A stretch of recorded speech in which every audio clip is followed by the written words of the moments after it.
This story takes place almost a decade ago in Dallas when I was 16 or 17. I've been through crazy shit since this, but this is the most afraid I've ever been for my life. Long story short, I was drunk in a friend's apartment complex one night and a guy asked to get a smoke from me. We end up chatting a bit and sharing a blunt I had on me, and he invites me to his place. His place is a trap apartment in the complex run by the local group of Crips. This place had no furniture, just a bunch of guns, a mattress, a security camera, and a fuck ton of hard drugs. 5 or 6 guys worked shifts there and sold coke, crack, heroin, MDA, pills, basically anything you can think of. I explained to the guy that I was a student at a high school nearby that had a huge demand for hard drugs with little to no supply. We strike up a deal for me to be the middleman for my entire school as long as I never told anyone about the trap house. This benefited me greatly. I started swinging by 10 plus times a day, pocketing a fuck ton of free drugs and money, and earned a reputation at my school as the go-to guy for any drug you could want. Eventually, I earned a lot of respect with the Crips in charge of the trap house. I was a 16-year-old white boy wearing skinny jeans and band t-shirts, bringing in thousands of dollars a week in sales. No drama, no bullshit, total trust, everything. Looking back on it, I got a little too comfortable with all of it. One day, my friend from school asked me about getting an ounce of weed and half an ounce of blow. He had been saving money and wanted to start selling. I call one of my favorite guys from the trap house and he tells me that a new guy is on duty but he'll take care of me. I show up and the new guy acts like he doesn't know who the fuck I am. Understandable, it's his first day. A 16-year-old emo kid showing up looking to buy a shit ton of dope probably has sketchy written all over it. He makes a few calls to his bosses who all vouch for me and he sells me the dope. I bring it to my friend and we go to his place to weigh it out and get high. After weighing it, we realized that we'd been shorted at least $500 worth of shit and my friend was furious. Now, this entire time we were weighing it out, we were drinking and doing coke, so my brilliant self has an idea. These OG motherfuckers at the trap house love me and I'll simply bring all the drugs back, explain they shorted me, and I'll be fine, right? I show back up and the new guy's still there. I try to explain the situation, but I'm fucked up and looking back on it, I'm sure I came across as sketchy. I said something along the lines of, "You sold me all this coke and weed, but it was short. I paid you X amount of money, so I either need more coke or my money back. Call Dre or Monty, they know what's up. I know you're new, so it's cool." Blah blah blah, basically acting like I was hot shit and he was the noob. Immediately, this guy thinks I'm a snitch and holds a fucking shotgun to my face. He gets a sheet of paper out and writes, "Strip down." I start freaking out and still remaining silent, he writes, "Prove no wire" on the paper. At this point, I think I realized for the first time that I was a 16-year-old in a Crip trap house accusing a 30-plus-year-old OG of fucking me over and demanding money from him. Also, because the trap had been my little secret, no one knew where I was. Basically, I was a fucking idiot. So I stripped down. I got completely naked and was begging for the guy to just let me go. He searched all my clothes, found no wire, and broke his silence.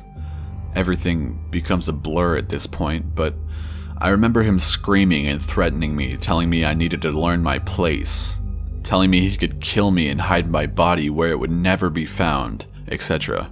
At some point, he hit me with the butt of the gun and I was knocked out. I woke up, which surprised me then, and even now, I figured I was going to be killed at this point, and the guy was on the phone with someone asking what to do with me. Eventually, he got off the phone and told me to get dressed. He took the coke and weed back, took my phone and wallet, and told me to get the fuck out. I remember the walk to my friend's place vaguely, him wanting to kick my ass for getting the drugs taken and me not giving a fuck because I was simply glad to be alive.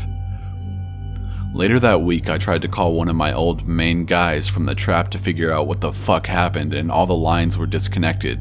I went back by the trap house and it was vacant. I had no idea what had happened. The next week, the Dallas PD, SWAT, and DEA kicked in the door of a different apartment on the other side of the apartment complex on a search warrant.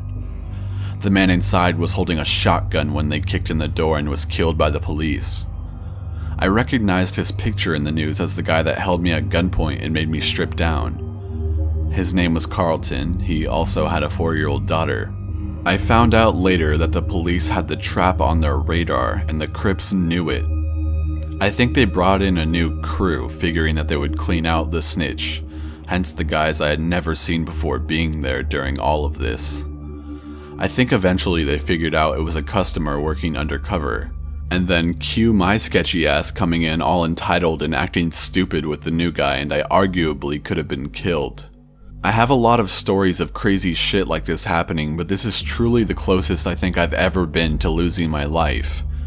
A lot of people have been killed over way less than this, and very few 16-year-olds survive getting stripped and beaten in a trap house at gunpoint. I guess you could say I'm lucky.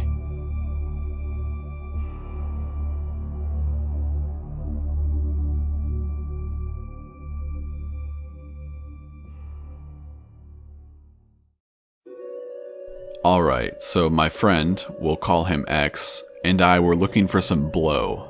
And his friend, let's call him Z, said he had some and he would be in our area. So we're chilling at X's house when Z shows up. Now, Z is a classic sociopath. There's a dead look in his eyes and he's known for nearly always being dosed on something, hitting his girl and fucking people up for just looking at him wrong. For that reason, if you're dealing with Z, you try to keep him happy. He walks through the door and says what's up, then sits down and busts all of his shit out. He's got some dubious looking sass, some coke, and acid. I'm just trying to cop my coke and get the fuck out of here, so I pay him for a G and he hands me the bag. I'm thinking, great, this is going fine, when Z starts chopping up a line for himself. Okay, fine, he wants to get his buzz going, no harm, no foul. Then he cuts up about 300 milligrams of his shady sass and rails that as well. Alright, so now is where I'm starting to get even more worried. Now he's ripping X's G-pen as well. So I've got a violent and unstable person on multiple drugs on my hands. That's when he suggests we all go get lunch. We go to lunch with him so as not to upset him, and his girlfriend joins us. Suddenly, I see him pull several acid tabs out of his pocket and put them into his mouth. This guy is extremely fucked up by now, he has to be, and he doesn't even show it one bit. So I'm starting to get scared. That's when Z asks X if he wants to do a dab. X is a classic pot addict. He's never met a cannabis product he didn't like. So, he agrees immediately. We can't smoke at X's place because of the rules, and before I can signal no, my apartment is being discussed as the spot. Z is looking at me like, you better agree, so I do. We hop in his car and miraculously he drives there without killing us all. Now we're at my house and Z pulls 2 dab rigs out of his backpack. I tell them to blow it out the window, but no one listens. I tell them it'll set off the smoke detector, but Z gives me the most terrifying look, so I ease off of him a bit. Sure enough, it ends up setting off the building-wide fire alarm, and this is where it all pays off. Coked out, rolling, blazed, and tripping balls, the alarm sends Z into a glorious panic. As the first loud beep echoes through the room, he lets out a terrified, "Fuck!" He shoves all of his shit into his backpack, grabs his girl, and takes off as fast as he can, yelling randomly shit like, "They found me!" It was the worst coke I've ever had.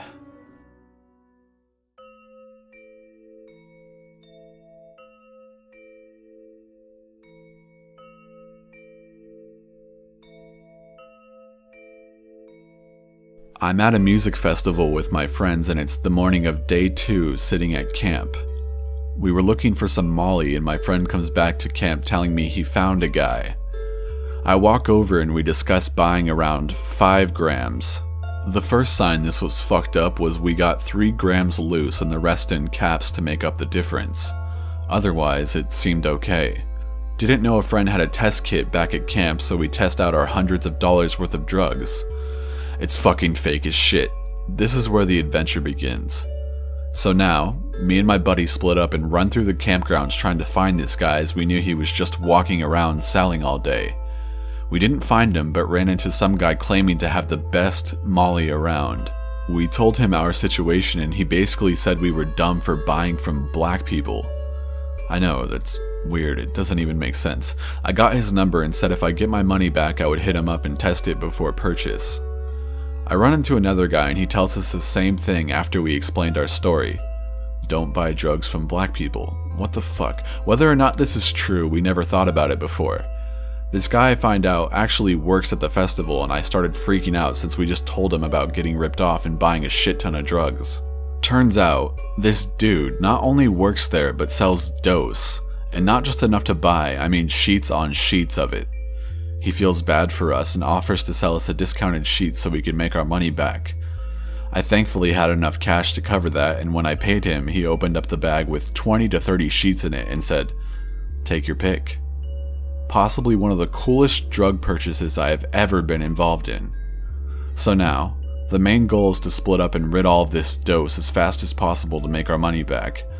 Sold all of that shit in 2 days and got rave reviews from random people I sold it to.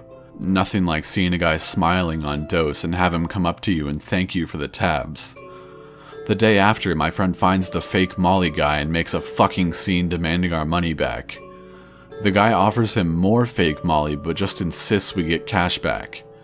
Fake Molly guy says he needs to get his, quote, boss. So now me, my buddy, fake Molly guy, and 3 gangster looking dudes meet up in the campground. Boss man looks annoyed but pays us back. I didn't know what the fuck was going to happen and was just glad shit didn't get real.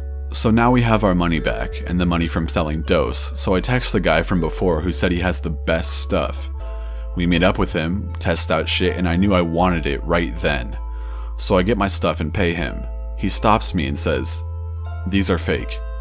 I used to print fake money and I know damn well these are fake." So now I have 2 fake hundreds and a fake 50. This craziness just won't end. I paid him with real money and we were on our way. I ended up using the fakes to buy beer at the venue and was more than prepared for the vendor to know it was fake and confiscate it. I would just play dumb and leave if that happened. First 100 gets looked over super hard and I panic a bit. The guy asks the manager if it's fake and the manager looks real quick and says, "Yep, it's good." Got rid of all my fake cash that way. Then I hear from a friend who went that tried to pay for beer the last day with a real $50 bill get scrutinized really hard. They got the pens to check bills the last day, I guess. When he asked what the deal was, they replied, "We have gotten a lot of fake money this weekend and now have to check all the bills." I still feel bad that I made that happen, but in the end, real Molly guy was pretty cool and did in fact have the best stuff I ever had, and I met up with him at different festivals over the years. I am still amazed things turned out as well as they did.